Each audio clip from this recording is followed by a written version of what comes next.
அனைவருக்கும் வணக்கம். இந்த ஆர்கே கன்வென்ஷனல் ஹாலை பொறுத்த வரைக்கும் எனக்கு அறிமுகப்படுத்திய திரு இசைக்கவி ரமணன் அவர்களுக்கு என்னுடைய வணக்கங்கள். ஆர்கே ராமகிருஷ்ணன் அப்படின்றது எனக்கு இப்படி ஒரு வாய்ப்பினை தொடர்ந்து வழங்கி கொண்டிருக்கும் ஐயா அவர்களுக்கு என்னுடைய வணக்கங்களும் நன்றிகளும் தெரிவித்துக் கொள்கிறேன். இன்னைக்கு நான் திரு ஜெயகாந்தன் அவர்களுடைய கதை வழக்கம் போல அவரோட ஒவ்வொரு கதையை பற்றி சொல்லும் போதும் ஒவ்வொரு சுவாரஸ்யமான விஷயங்கள் எனக்குள்ள அப்படியே ஊடுருவிக்கிட்டே இருக்கும். அந்த மாதிரி இந்த கதையை நான் படிக்கும்பொழுது எனக்கு ரொம்ப ஒரு ஸ்கூல் ஃபைனல் அந்த ஸ்டேஜில் தான் முதல்ல இந்த கதையை நான் படித்தேன். படிக்கும்போது இந்த கதையை எனக்கு எப்படி தோணுச்சு அப்படின்னாக்கா, எங்கள் அம்மா கிட்ட போய் நான் சொன்னது என்னம்மா, இது ஒரு புலம்பல் மாதிரி இருக்கே அப்படின்ற வார்த்தையை தான் நான் சொன்னேன். அதுக்கப்புறமா அதே கதையை படிக்க நேரிடும் சந்தர்ப்பம் எனக்கு எப்போ வந்தது அப்படின்னா, கல்லூரி காலங்களில் நான் ஒரு மோனோலாக் நாடகம் பண்ணணும் அப்படின்னு விருப்பப்பட்டு எடுக்கிறதுக்காக தேடிட்டு இருக்கும் போது எங்கள் அம்மா சொன்னாங்க, இந்த கதையை நீ ஏன் மோனோலாக பண்ணக்கூடாது அப்படின்னு சொன்னாங்க. ஓ, அந்த புலம்பலா அப்படின்னு இருந்தது. ஆனால் அப்போது அந்த கதையை நான் படிக்கும்போது எனக்கு இன்னொரு தெளிவு கிடைச்சது. அதுக்கப்புறமா காலங்கள் போக போக இப்போ சமீபத்தில் திரும்பவும் அதே மோனோலாக்காக தான் இந்த கதையை நான் எடுக்கிறேன். அப்போ இதில் இருக்கக்கூடிய அந்த ஒரு கனமான விஷயத்தை, ஒரு சைக்காலஜியை என்னால் பார்க்க முடிஞ்சது. கதையின் பெயர் நான் ஜன்னல் அருகே உட்கார்ந்திருக்கிறேன். 1958-59, சில இடங்கள் 58 இருக்கு, சில இடங்கள் 59 இருக்கு. அவர் எழுதின, ஜெயகாந்தன் அவர்கள் எழுதின இந்த கதை ஆனந்த விகடன்லையும் வெளிவந்திருக்கு. ரொம்ப வியப்பை கொடுக்கக்கூடிய ஒரு கதை. இந்த கதையை நான் அந்த கதாபாத்திரமாகவே அவர் எழுதின வடிவத்திலேயே நான் புரிந்து கொண்டது போல் உங்களிடம் பகிர்ந்து கொள்கிறேன். நான் ஜன்னல் அருகே உட்கார்ந்துருக்கிறேன். ஆமா, உட்காந்துன்னு தான் இருக்கேன். அதுக்கு என்னவா? எனக்கு பிடிச்சிருக்கு, அதனால நான் ஜன்னல் அருகே உட்காந்துன்னு இருக்கேன். எப்ப பார்த்தாலும் இதே ஒரே வழக்கல்ல இருக்கு. இதே ஜன்னலாண்ட உட்காந்துன்னு இருக்கா, ஜன்னலாண்ட உட்காந்துன்னு இருக்கா. இது என்னவா? ஆமா, எனக்கு ஜன்னலாண்ட உட்கார பிடிச்சிருக்கு, நான் உட்காந்துன்னு இருக்கேன். முன்னெல்லாம் பாருங்கோ, இந்த ஜன்னலாண்ட முதுகு அப்படி நல்லா இறுக்கி சாச்சுண்டு அந்த காலை நீட்டி எதிர்த்தாப்புல அந்த காலை என்னால வைக்கவே முடியாது. ஆமா, பாதிதான் இருக்கும். ஆனா நான் நின்னேன்னு வச்சுக்கோங்களேன், இந்த ஜன்னல் எனக்கு சரியா, என் வசரத்துக்கு சரியா இருக்கும். எனக்கு ரொம்ப பிடிச்ச இடம். இந்த ஜன்னலாண்ட நான் என்னெல்லாம் பார்ப்பேன்? அதோ அந்த அரச மரம், அப்புறம் அரச மரத்தடி பிள்ளையார், அதுக்கப்புறம் இந்த பக்கம் இப்படியே பார்த்தேன்னா இங்க எனக்கு ஒரு தூரத்துல அந்த சிவானந்தா வீடு தெரியும். அவ்வளவுதான் தெரியும். அவ்வளவுதானே இல்லை, இந்த ஜன்னலாண்ட இருந்து பார்த்தனா நிறைய விஷயம் தெரியும். வெளியில நடக்கிறவா, நிக்கிறவா, போறவா, ஓடுறவா, வரவா, எல்லாரையும் பார்த்துட்டு இங்கேயே உட்காந்துட்டு இருப்பேன். இந்த வீட்டுக்கு இந்த ஜன்னல் இருக்கே, அது 2 கண்ணு மாதிரி. எங்க வீடு அழகான வீடு, ஆனா பழைய வீடு. பழைய வீடுன்னா எங்க தாத்தாவுக்கு தாத்தாலாம் இங்கதான் பிறந்தாளாம். பழைய ஓட்டு வீடு. ஆனா இப்போ 2 பக்கமும் 2 புதுசா வீடு வந்துடுது. அது 2 பெரியவா கைய ஒரு குட்டி குழந்தை பிடிச்சுட்டு இருக்கா மாதிரி இருக்கும் இந்த வீடை வெளியில நின்று நீங்க பார்த்தேன்னா. இப்போ எங்க வீட்டுல 2 திண்ணை உண்டு. அந்த 2 திண்ணைக்கும் 2 ஜன்னல்.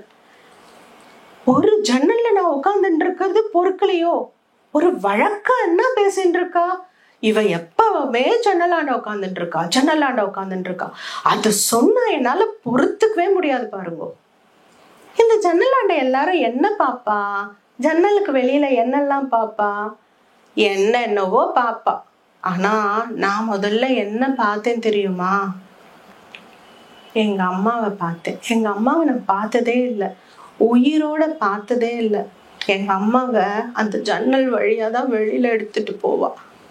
அப்பதான் போனான், எல்லாரும் எங்க அம்மாவை கூட்டின்னு போனான். அப்போ ஓடிட்டா, எங்க அம்மாவை தூக்கிட்டு ஓடிட்டா. எல்லாரும் எங்க அம்மா பின்னாடியே போனான். எங்க அம்மா மட்டும் இல்ல, நிறைய பேரை நான் இந்த மாதிரி இந்த ஜன்னல் வழியில பார்த்திருக்கேன். சத்தமே இல்லாம எடுத்துன்னு போவா.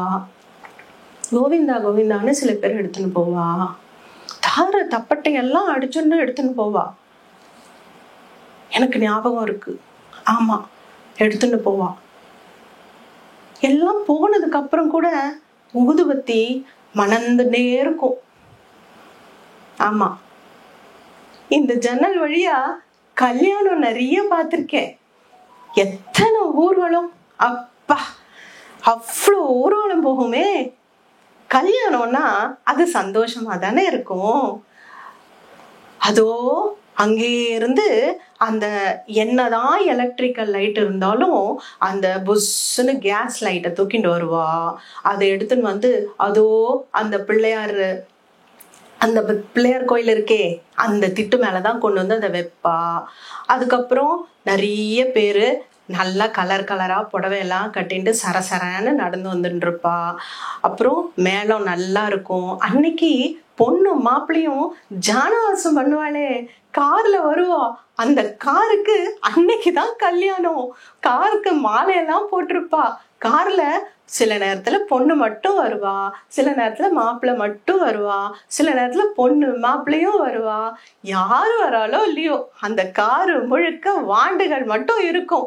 அதை பார்க்கும் போது குதூகலமா இருக்கும். பார்த்துட்டே இருப்பேன். என்ன மட்டும் சொல்றாளே ஜன்னல் ஆண்டா உட்காந்துட்டு இருக்கா, ஜன்னல் ஆண்டா உட்காந்துட்டு இருக்கான்னு. அதோ எல்லா ராத்து ஜன்னல்ல இருந்துதான் அந்த வேடிக்கை பார்த்துட்டு இருக்கா. அப்போ அவளுக்கெல்லாம் மட்டும் ஜன்னல் ஆண்ட உட்கார்றான்னு சொல்ல மாட்டாளா? என்ன மட்டும் ஜன்னல் ஆண்ட உட்கார்றேன்னு சொல்றான். ஆனா நான் பார்த்த ஒரு கல்யாணம் எங்க அப்பாவோட கல்யாணம். அதையும் இந்த ஜன்னல் ஆண்ட தான் உட்காந்து பார்த்துட்டு இருந்தேன். ஜன்னல் ஆண்ட எங்க சித்திய அழைச்சிட்டு ஜடுக்கா வண்டியில வந்தா. எங்க சித்தி அழகா இருந்தா. அப்பெல்லாம் எனக்கு அவளை பார்த்தா ரொம்ப பிடிக்கும். அவ பாவம் அப்பா அழகா இருந்தாளா, அதுக்கப்புறம் என்னவோ மாதிரி ஆயிட்டா. எங்க அப்பா அழைச்சின்னு வரும்போது பெருசா மேள வாத்தியம் அதெல்லாம் எதுவுமே இல்லை, சும்மாவே அழைச்சின்னு வந்துட்டா. சித்தி வைத்தீஸ்வரன் கோயில்ல இருந்து வந்ததா சொல்லுவா. எப்ப பார்த்தாலும் வைத்தீஸ்வரன் கோயில் போவா. 1/2 டஜன் தம்பிகளை பாத்துக்கிறது தான் என்னோட வேலையா அதுக்கப்புறம் ஆயிடுத்து. ஆனா ஜன்னலாண்ட உட்காந்துருக்கேன்னு என்னை படுத்தினா பாருங்க, அதை மட்டும் என்னால மறக்கவே முடியாது. அதுலயும் எங்க அப்பா இருக்காரே, அவரை நான் செத்து போனதுக்கு அப்புறம் கூட பார்க்கவே இல்லை. முடியாதுன்னுட்டேன். அவ்வளோ கோபம். ஏன்னு கேக்குறீங்களா? சொல்றேன். கல்யாணம் எல்லாம் வந்தது இல்லையா, வேடிக்கை பார்த்துட்டு இருந்தேனே, அதுல என்னோட ரொம்ப நெருங்கிய தோழி ஒருத்தி, அவ பேரு சுமதி. அவளுக்கு கல்யாணமா. அவ அந்த தெருவுல தான் பொண்ணா போயின்னு இருக்கா. வழக்கமா கல்யாண பொண்ணு சந்தோஷமா அந்த முகத்திலேயே தெரியுமே, அப்படியே வெக்கப்பட்டுன்னு தானே இருப்பா. இவைய வெக்கமே படல, என்னை பார்த்து கையாட்டுறா. எனக்கு வெக்கமா போயிடுது. என்னடா இது நம்மளை பாக்குறாளேன்னு. எல்லாரும் வேற என்னையும் திரும்பி பார்த்தாலா, எனக்கு அதுல ரொம்ப வெக்கம் வந்துடுது. ஆனா அந்த வெக்கம் அதனால மட்டும் வரல, எனக்கு அவமானமா போயிடுது. அவ என்னோட படிச்சா. நான் 8ஆம் கிளாஸோட நின்னுட்டேன். எங்க சித்தி என்ன 8ஆம் கிளாஸ்க்கு மேல படிக்க வேண்டான்னுட்டான். ஆனா அவ பாவம், நான் பாவம். அவ 8ஆம் கிளாஸ் படிச்சுட்டு வீணை கத்துண்டா, பாட்டு கத்துண்டா, இப்போ கல்யாணம் பண்ணிண்டா. நானு இதோ 1/2 டஜன் தம்பிகளை வளர்த்துண்டு உக்காந்துட்டு இருக்கேன். நல்ல வேலை ஜன்னலாண்ட உக்காந்துட்டு இருக்கேன். இந்த ஜன்னலையும் என்கிட்ட இருந்து பிடுங்க பார்த்தா எங்க சித்தி. இந்த ஜன்னல் வழியா நான் பார்க்கப்படாதான். நான் இங்க இருந்து பார்த்தேன்னா யாரையோ நான் பாக்குறேனா, யாருக்காகவோ இந்த ஜன்னல் நாட நான் காத்துட்டு இருக்கேனா, யார பாக்குற அப்படின்னு ஒரு கேள்வி வேற. இப்படிதான் பாருங்கோ. அன்னைக்கு சுமதி கல்யாணம் முடிஞ்சுதா, அன்னைக்கு சாயந்தரம் எனக்கு ஒரே அழுகையா வந்துடுத்து. நான் அழுதேன். எங்க அப்பா பக்கத்துல வந்து நின்னார். எங்க அப்பா சொன்னாரு, என்னம்மா கண்ணு கலங்கி இருக்கு அப்படின்னாரு. வழக்கமா எனக்கு கண்ணு கலங்கினாலே நான் எப்பவுமே சொல்றது ஒன்னே ஒண்ணுதான். ஏன்னா எனக்கு தாய் இல்லா பொண்ணு அப்படின்னு தானே பேரு. அதனால நான் எப்பவுமே ஒன்னே ஒண்ணுதான் சொல்லுவேன். அதாவது அம்மாவை நினைச்சுட்டேன்ப்பா அப்படின்னு சொல்லுவேன். அதுக்கு உடனே அப்பா சரி பரவாயில்ல, கண்ணை தொடச்சுக்கோ, போய் வேற வேலையை பாரு அப்படிம்பார். அன்னைக்கு சும்மா இருந்திருக்கலாம். ஏன்பா எனக்கு எப்போ கல்யாணம் பண்ணுவேன்னு கேட்டுட்டேன். அவ்வளவுதான். எங்க அப்பா ஏதோ நான் சொல்லக்கூடாததை சொன்ன மாதிரியும் கேட்க கூடாததை கேட்ட மாதிரியும் என்ன அப்படி ஒரு பார்வை, அழுவறுப்பா ஒரு பார்வை பார்த்தாரே பாருங்க. ஐயோ, நான் என்னால தாங்கவே முடியல. அதோட நிறுத்திருக்கலாம்ல. என்ன பண்ணாரு தெரியுமா? சித்தி வந்ததும் வராததுமா இவளுக்கு கல்யாண பித்து பிடிச்சிருக்கு, ஆம்பளை பைத்தியம் பிடிச்சிருக்குன்னு சொல்லி என்ன அசிங்க அசிங்கமா பேசி, அவர் எனக்கா அப்பா, என் சித்திக்கெல்லாம் ஆம்பளையா அப்படிதான் பேசுவார் அப்படின்னு நான் ரொம்ப கோவப்பட்டுட்டேன். அன்னைக்கு முடிவு பண்ணிட்டேன், எங்க அப்பா முகத்தை நான் திரும்ப பாக்குறதே இல்லைன்னு முடிவு பண்ணிட்டேன்.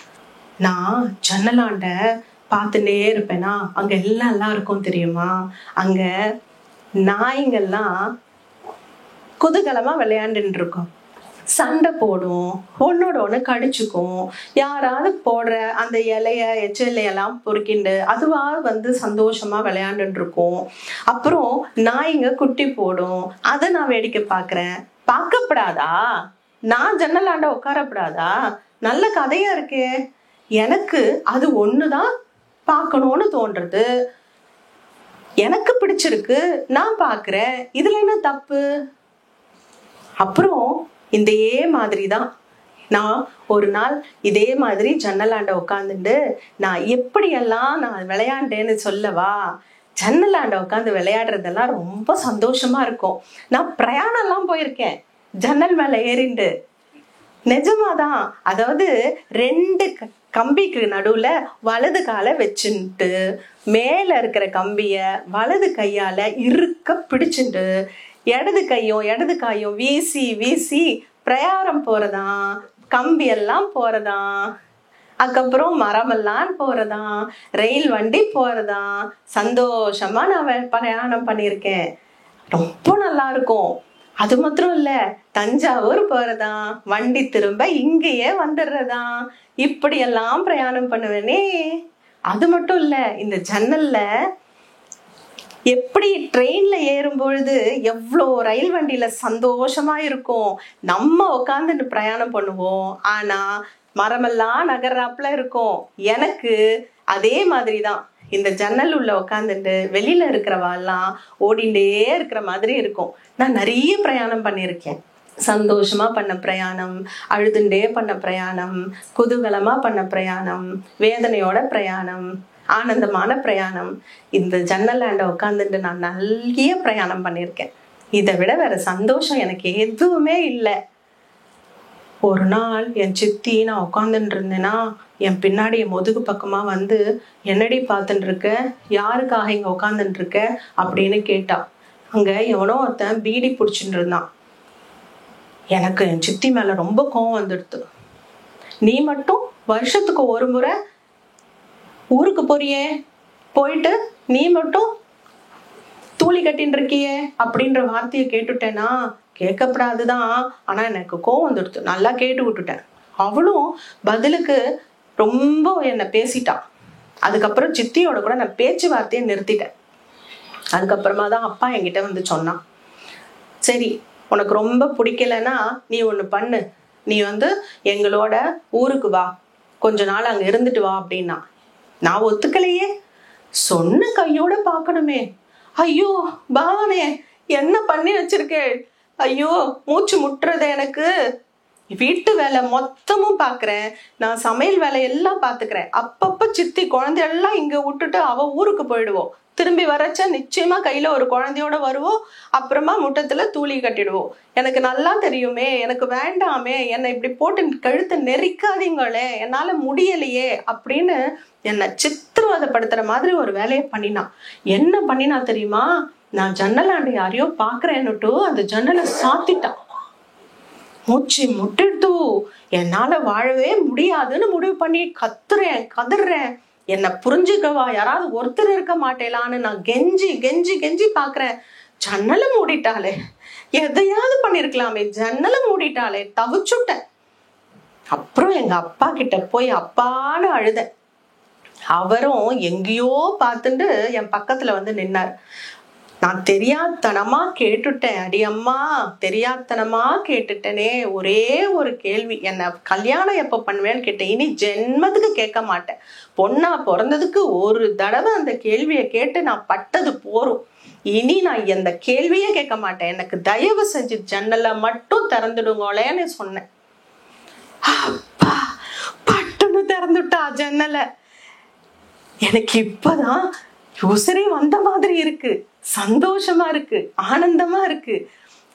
ஜன்னல்ல சில்லுன்னு அந்த காத்து, அப்புறம் அங்க சிமெண்ட் சிகப்பு கலர்ல போட்டிருப்பா.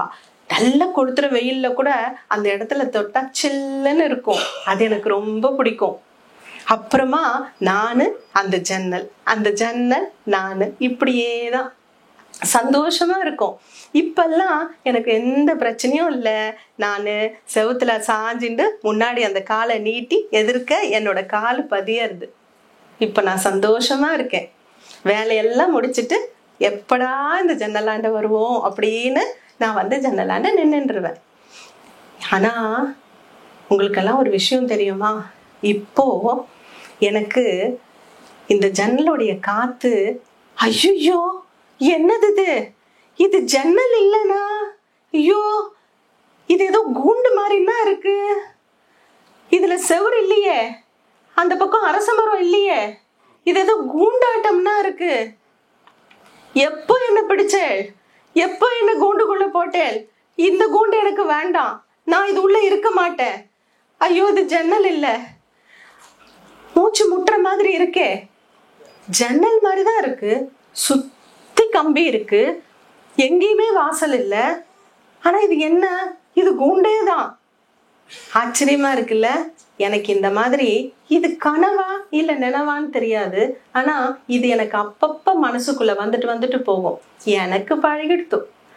இதே மாதிரிதான் பாருங்க, அந்த ஊர்வலத்துல, சுவாமி ஊர்வலத்துல எல்லாம் வருமே யானை, அது என்னோட ஜன்னல் கிட்ட வந்து அதோட தும்பி கைய என் கண்ணத்துக்கிட்ட வைக்கும். சில்லுன்னு இருக்கும், சுகமா இருக்கும், சந்தோஷமா இருக்கும்.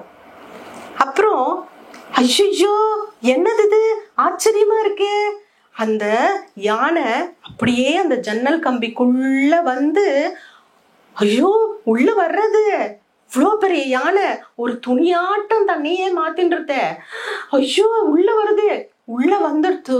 எப்படி இருக்கு தெரியுமா அந்த யானை உள்ள வந்தது?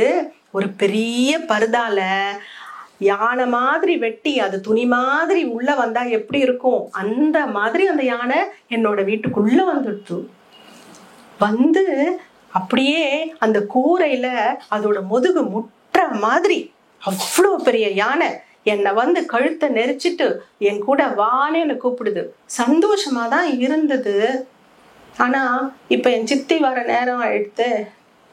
அவ வந்து என்னை திட்டுவாளே, இப்ப எங்க வெளியில போன, நான் யாரையாவது பார்த்தா கூட இந்த ஜன்னல் வழியாவா நான் போவேன், வாச வழியானா போவேன், என்னை எப்படி பேசுறா, நீ வேற இப்ப வந்திருக்க என்னை கூப்பிடுற, நான் எங்க வரப்போறேன், நான் வரல, என்ன பண்ற, ஏன் என்னை இப்படி இழுக்கிற, எங்க வரணும், நான் வரல.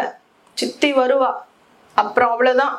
அவ காது கொடுத்து கேட்கிற மாதிரியே இருக்காது, ரொம்ப மோசமா பேசுவா, நான் வரல, நீ போ அப்படின்னு அந்த யானையோட நெத்தியில 2 கைய போட்டு குத்துன்னு குத்துறேன்.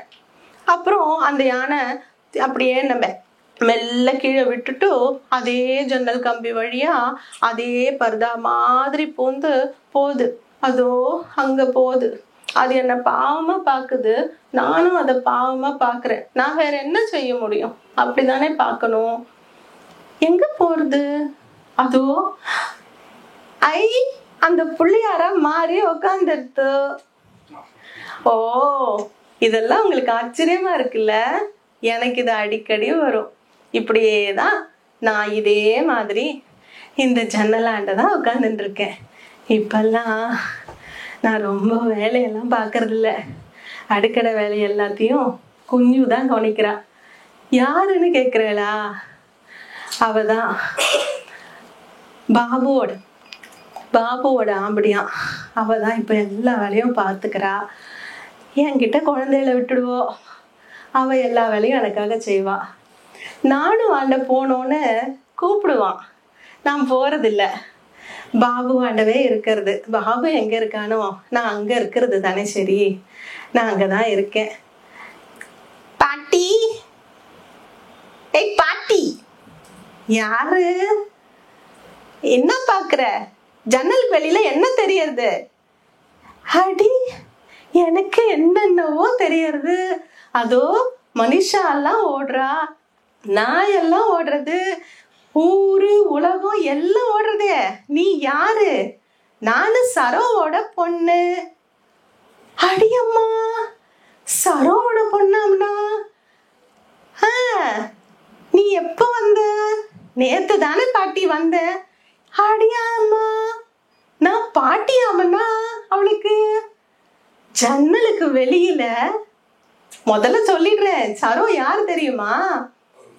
அவ பாபுவோட பொண்ணு, பாபுவோட பேத்தியாம்னா அது. ஐ குஞ்சு, இங்க பாருடி, உன் பேத்தி என்ன பாட்டிங்கிறாடி. ஜன்னலுக்கு வெளியில எல்லாத்தையும் வேடிக்கை பார்க்கும் பொழுது உள்ளுக்குள்ள இவ்வளோ விஷயம் நடந்திருக்கு. இத கவனிக்காம விட்டுட்டோனே.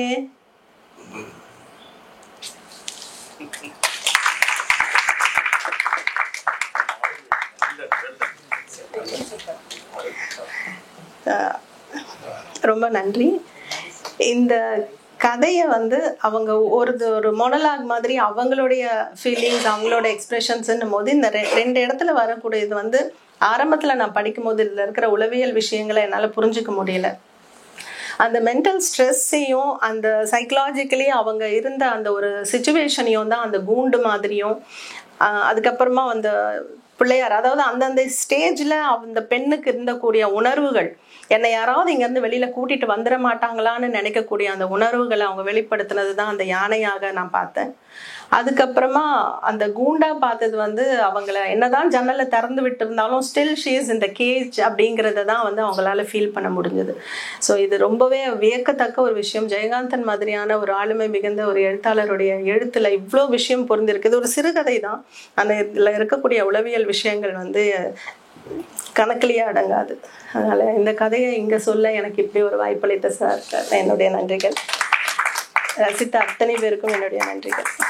ரொம்ப அப்ஸ்ட்ராக்ட், இது படிச்சு புரிஞ்சுக்கிறது ரொம்ப கஷ்டம். ரொம்ப அழகா மாடுலேஷனோட சொன்னீங்க. தேங்க்யூ ரொம்ப பிரமாதம். இன்னும் சின்ன குழந்தைய அப்படி இருந்தது, பாட்டி பேசுற அப்படி இருந்தது. Very good,